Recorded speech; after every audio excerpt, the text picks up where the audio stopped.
Так, ну вот они. У нас уже темно, но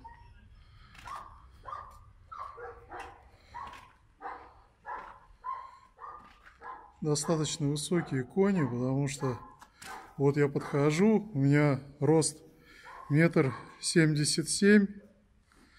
Это вот мое плечо. То есть получается, они мне по шею.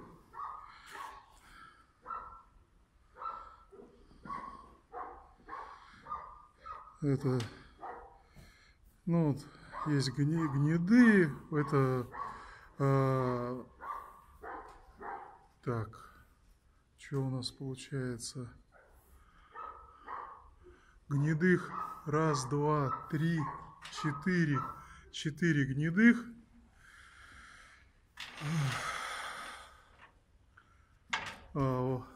Воронков 2, наверное, да, 2.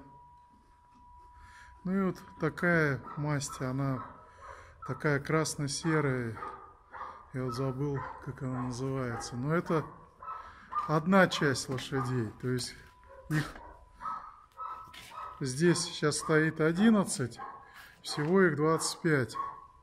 Вот. Это 14 у меня еще на посебе.